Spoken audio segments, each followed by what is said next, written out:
Two Johnson County Schools employees used taxpayer resources to make an extra $60,000 in untaxed compensation since January 2015. That's according to a newly released state audit. And the auditors blamed a lack of management oversight. They believe some of the money those employees made should have gone to the school district.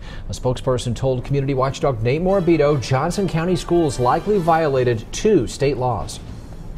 Yeah, as with every audit, the Tennessee Comptroller of the Treasury shared the results of this audit with the district attorney. It focuses on a contract between the district and the state to perform skills testing for people who apply for commercial driver's licenses. The audit found no evidence the school board ever approved the contract and no proof employees gave any of the money they collected to the county trustee. A spokesperson said those are both violations of state law.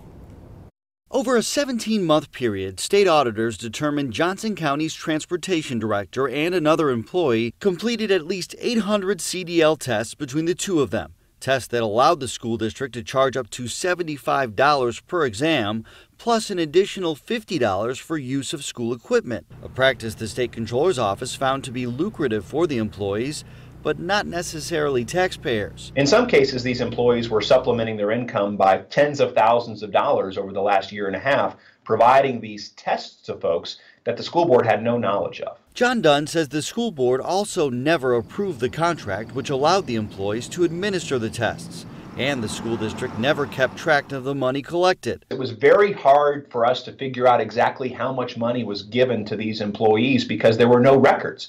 There were no receipts. The director of schools would not talk on camera, but in a statement reiterated what she told state auditors. Many of the tests were given at no charge to government and county employees, and any testing in which fees were collected took place during non-work hours. Dr. Michelle Simcox added the school board is now aware of the situation and is now requiring receipts, and in the future will approve any new contracts. In a rebuttal by auditors, they determined that response wasn't good enough. What we really need to see happen here is that the fees collected are then sent to the county trustee.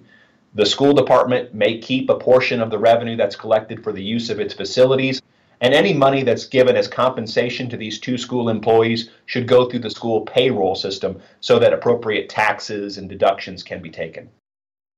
We asked the director of schools if she disciplined the transportation director as a result of this audit. She told us no disciplinary action was needed or taken. Dr. Simcox said the board was aware CDL testing was a practice for several years. In her response to the audit, she also said former management signed and submitted the contract in question, and current management was unaware of the details. Nate, thank you. By phone, the school board chairman, Kenny Gregg, told us the school board was aware of the CDL testing and stands behind the director's statement.